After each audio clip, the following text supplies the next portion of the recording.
তো জয় হিন্দ সবাইকে, welcome to WP প্যানেশিয়া। আমরা প্রিভিয়াস ইয়ার অঙ্কের যে সিরিজটা চালু করেছিলাম এটা তার সেকেন্ড ভিডিও। এই আগামী যে 90 দিন আমাদের হাতে সময় আছে, এই 90 দিনের কলকাতা পুলিশ এবং ডাব্লিউপি কনস্টেবল বলো, সাব ইন্সপেক্টর বলো, এই ইতিহাসে যত পরীক্ষা হয়েছে তার আমরা প্রিভিয়াস ইয়ার সলভ করব। ঠিক আছে, এটা আমাদের টার্গেট থাকবে। তো চলো কোশ্চেনে ফিরে যাওয়া যাক। দেখো, বলেছে H/B = 3:4 R B/C = 6:5। By the way, আরেকটা কথা বলে দিই প্রথমেই, আমরা যে এই সিরিজটা চালু করেছি, এখন যে তোমরা কোশ্চেন সেটটা দেখছো, এটা হচ্ছে কলকাতা পুলিশ কনস্টেবল 2022-এর প্রিলিমসের কোশ্চেন। ঠিক আছে, 2022-এর প্রিলিমসের কোশ্চেন আমরা আলোচনা করছি। তো কোশ্চেনটা কি বলেছে? কোশ্চেনটা বলেছে H/B = যদি 3:4 হয় এবং B/C যদি 6:5 হয়, তাহলে H/C এর মান কত? এই অঙ্কটা কীভাবে করবা? অঙ্কটা দুরকমভাবে করা যায়, দুরকমভাবে দেখাচ্ছি। দেখো, প্রথমত এভাবে করতে পারি, A/B ইন্টু B/C সমান 6/5, সরি 3/4 গুণ 6/5, 3/4 গুণ 6/5। ঠিক আছে, দেখো বি কাটা যায়। আর এদিকে যদি তুমি দেখো 2 দিয়ে কাটো 3 আর 2 দিয়ে কাটো 2, তাহলে উপরে পড়ে থাকছে 3 তিরিকে 9 আর নিচে পড়ে থাকছে 5 দুগুণে 10। অর্থাৎ A/C = 9:10। ঠিক আছে, এটা তো একরকম প্রসেস গেল। যদি আর এক রকম প্রসেস দেখো, সেটা হচ্ছে এভাবে করতে পারো, যে এভাবে লিখে নিলে A/B/C। এবার H/B এর মান বলেছে 3:4 আর B/C এর মান বলেছে 6:5, তাই তো? এবার 4-এর পাশে 4 বসিয়ে দাও, 6-এর পাশে 6, 3 6 18, আর C এর মান যেহেতু বলেছে 18:20 পেলাম। তো যেহেতু C বলেছে, আমি B এর মান এখানে দেখবই না। ঠিক আছে, এবার 2 দিয়ে কাটো 9:10, বোঝা গেল? তো চলো নেক্সট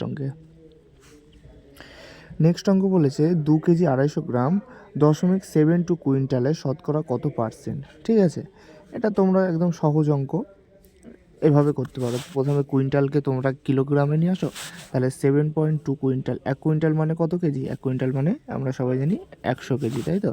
তাহলে 0.72 ইন্টু 100 করলে আমি এটাকে পুরোটা কেজিতে পেয়ে যাব, তার মানে এটা আসছে 72 কেজি। 72 কেজি আসছে। আর 2 কেজি 250 গ্রাম মানে হচ্ছে 2/1/4, তাই তো? 250 1000 দিয়ে ভাগ করে দিলাম, তাহলে এইভাবে লিখতে পারি 72 এর কত % বলেছে? x%।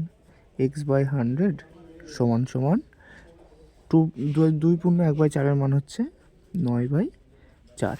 ঠিক আছে, 9 দিয়ে কাটো 8 9 72, 4 দিয়ে কাটো 4 25 100, তাহলে আমি পেলাম হচ্ছে x = কত পেলাম? x = পেলাম 25/8, অর্থাৎ 3/1/8, 3/1/8%। বোঝা গেল? কী করলাম আরেকবার বলে দিই। 0.72 কুইন্টালকে আমরা কেজিতে নিয়ে আসলাম, 72 কেজি পেলাম। আর 2 কেজি 250 গ্রামকে আমরা পূর্ণ সংখ্যায় নিয়ে গেলাম, 2/1/4। এবার লিখলাম 72 এর x/100 = 9/4, কাটাকাটি করে আমরা পেলাম 3/1/8%। ঠিক আছে, তো নেক্সট অঙ্কে চলো। বলেছে এমন একটি ভগ্নাংশ নির্ণয় করো 3/4 সঙ্গে তার যে অনুপাত, তার সঙ্গে 27/64 এর অনুপাত একই হবে। ঠিক আছে, এটা ভগ্নাংশের অঙ্ক। আমরা ধরে নিই ভগ্নাংশটি হচ্ছে x/y, ভগ্নাংশটি x/y। তাহলে 3/4 সঙ্গে তার কি অনুপাত হবে? 3/4 x/y, তাই না? সমান বলেছে সঙ্গে তার যে অনুপাত, তার সঙ্গে, তাহলে কার সঙ্গে? সেই x/y এর সঙ্গে 27/64, সে একই অনুপাত বলেছে, তাই না? তাহলে এটাকে আমরা যদি সাজাই, এইভাবে সাজাতে পারি, 3/4 ইন্টু উল্টে যাবে, তাহলে y/x সমান x/y ইন্টু 64/27, তাই না?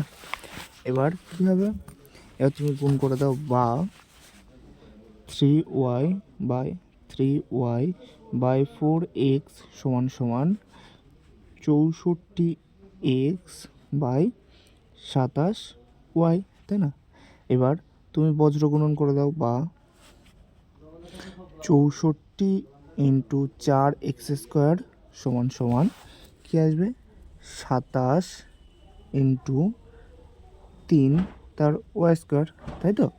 এবার আমি যদি প্রথম লাইনটা মুছে দিই তাহলে আমরা কি পেলাম, এবার x² y² একদিকে নিয়ে আসি, তাহলে x²/y², এটাকে বজ্র গুণন করে তাহলে এবার কি লিখতে পারি, 27 × 3কে উপরে লিখতে পারি 27 × 3, আর নিচে আছে 64 × 4, তাই তো?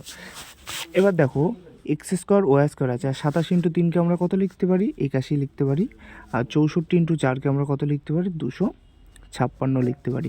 এবার এই দিকের স্কোয়ার এইদিকে চলে গেলে কি হয়ে যাবে, এইদিকে চলে গেলে রুট হয়ে যাবে, তাই তো? তাহলে 81/256 অর্থাৎ 9/16, 9/16, বোঝা গেল? তো নেক্সট অঙ্কে চলো। নেক্সট অঙ্ক বলেছে বার্ষিক 8% সরল সুদের হারে কত টাকার 4 বছরের সুদ 136 টাকা হবে, ঠিক আছে? অঙ্কটা তুমি 100 ধরেও করতে পারো, x ধরেও করতে পারো। কীভাবে? ধরো আমি 100 টাকা ধরলাম, ঠিক আছে?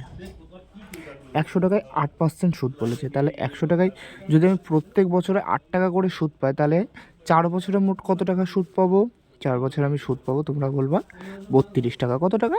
32 টাকা। আর এখানে 4 বছরের সুদ পেয়েছি কত টাকা? 136 টাকা। তাহলে আমি বলতেই পারি 32 = 136, তাই না? 32 = 136। কী চেয়েছে আমার? আসল চেয়েছে, আর আমি আসলে এখানে কত ধরেছি? 100 ধরেছি। তাহলে 32 = 136, 1 = 136/32, 100 = কত? ×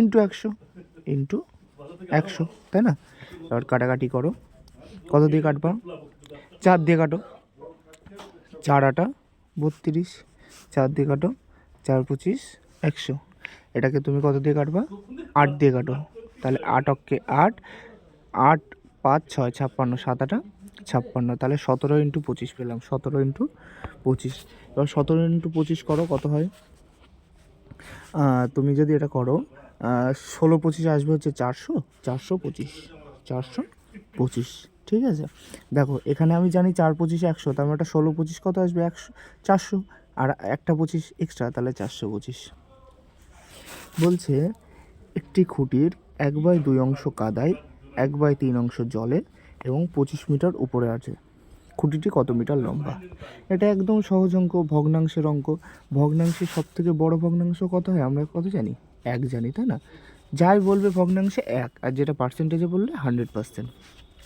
তাহলে আমি দেখি, যদি 1/2 অংশ কাদায় থাকে এবং 1/3 অংশ কোথায় থাকে? 1/3 অংশ জলে থাকে, তাহলে কত অংশ উপরে রয়েছে? তাহলে উপরে থাকবে কত অংশ? 1 - 1/2 + 1/3 নিশ্চয়ই। তাহলে কত আসে এটা? 2 3-এর লসগু যদি একবারে করি 6, তাহলে 6 - 3 + 2, তাই না? তাহলে কি আসবে? 6 - 5/6, তার মানে 1/6 আমার কোথায় আছে? উপরে আছে। আর আমি কি বলেছি? ভগ্নাংশের নিচেরটা সবসময় টোটালটাকে বোঝায়, ঠিক আছে? তার মানে এটা খুঁটিটা যদি 6 অংশ হয়, তার 1 অংশ আমার উপরে আছে।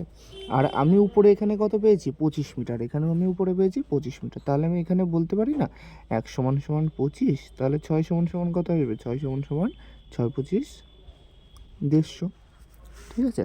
তো চলো নেক্সট অঙ্ক। বলেছে দুটি সংখ্যার গড় 9 এবং অন্য 3টি সংখ্যার গড় 4 হলে ওই 5টি সংখ্যার গড় কত? একদম সহজ অঙ্ক। এখানে মোট 5টা সংখ্যা বলেছে, দুটি সংখ্যার গড় বলে দিয়েছে 9, তাহলে ওই দুটি সংখ্যার যোগফল কত আসবে? 9 × 2 = 18, তাই না? এবং বলেছে অন্য 3টি সংখ্যার গড় বলেছে 4, তাহলে ওই 3টি সংখ্যার যোগফল কত আসবে? 4 × 3, 3 × 4 = 12, তাহলে এখানে মোট সংখ্যার যোগফল কত পেয়ে গেলাম? 18 12 30। এবার বলেছে ওই 5টি সংখ্যার গড় কত? মোট সংখ্যার যোগফল বাই মোট সংখ্যা, এখানে ভাগ করলে আমি কী পেয়ে যাবো? গড় পেয়ে যাব। তাহলে উত্তর হবে 6। বলেছে একটি দেওয়ালে ঘড়িতে 10টা বাজতে 10 সেকেন্ড সময় লাগে, তাহলে 12টা বাজতে কত সময় লাগবে? এটা একটি ট্রিকি অঙ্ক, ঠিক আছে?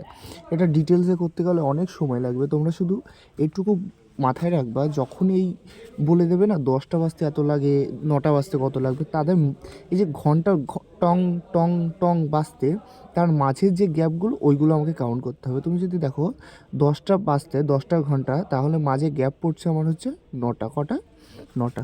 তাহলে 9টা গ্যাপে সময় লাগছে 10 সেকেন্ড, একটা গ্যাপে সময় লাগবে 10/9 সেকেন্ড। এবার 12টা বাজতে গেলে আমার গ্যাপ কটা হবে? 11টা হবে। তাহলে 11টা গ্যাপে আমার সময় লাগবে 10/9 ইন্টু 11। তাহলে এখানে আসছে কত? 110/9। ভগ্নাংশে করো, 9 12 108, 2 আর উপরে থাকবে 2, অর্থাৎ 12/2/9। ঠিক আছে, নেক্সট অঙ্কে চলো। তো দেখো অঙ্কটা বলেছে 4 অঙ্কের ক্ষুদ্রতম পূর্ণবর্গ সংখ্যাটি কত হবে? 4 অঙ্কের ক্ষুদ্রতম পূর্ণবর্গ সংখ্যা, এটা একদম সহজ অঙ্ক। তোমরা যারা প্রিপারেশান নিচ্ছ তোমরা সবাই জানো যে 31-এর স্কোয়ার কত? 31-এর স্কোয়ার 961, আর 32-এর স্কোয়ার 1024।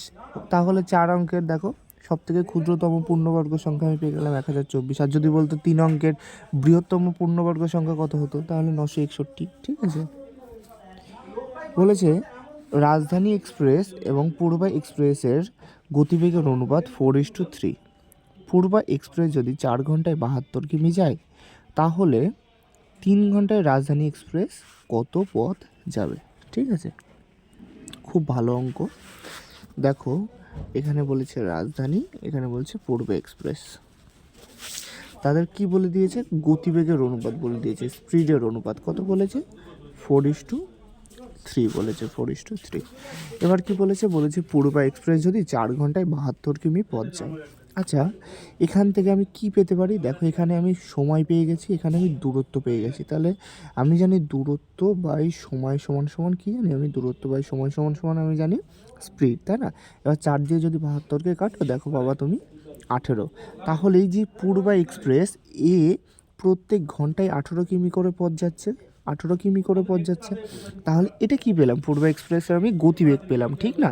আর এখানে আমাকে অনুপাতে বলে দিয়েছে পূর্বা এক্সপ্রেসের গতিবেগের অনুপাত 3। তাহলে আমি এখানে মনে মনে বলতে পারি 3 সমান সমান 18, 3 সমান সমান 18 বলতে পারি। তাহলে 1 সমান সমান কত বলতে পারি? 1 সমান সমান 6 বলতে পারি। এবার এখান থেকে আমি রাজধানীর গতিবেগ পেয়ে যাবো। দেখো রাজধানীর গতিবেগ কত বলে দিয়েছে? 4। তার মানে 4 সমান সমান 24, তাই না? 4 সমান সমান 24, অর্থাৎ রাজধানী এক্সপ্রেসের গতিবেগ হচ্ছে 24 কিলোমিটার প্রতি ঘন্টা। বলেছে 3 ঘন্টায় কত কিমি যাবে? 1 ঘন্টায় যদি 24 কিমি যায়, 3 ঘন্টায় যাবে 3 24 72 কিমি পথ, তাই না? নেক্সট অঙ্কে চলো। নেক্সট অঙ্ক বলেছে সময় মতো বিদ্যুতের বিল জমা দিলে 20% ছাড় পাওয়া যায়। সময় মতো বিল একজন ব্যক্তি জমা দিয়েছে এবং সে 66 টাকা ছাড় পেয়েছে। বিদ্যুতের বিলের পরিমাণ কত? খুব সহজ অঙ্ক। 20%কে তোমরা ভগ্নাংশে নিয়ে আসো। 20% সমান সমান তোমরা জানো 1/5। বলেছে ভগ্নাংশের নিচেরটা সবসময় প্রথমটাকে বোঝায় বা মেন জিনিসটাকে বোঝায়।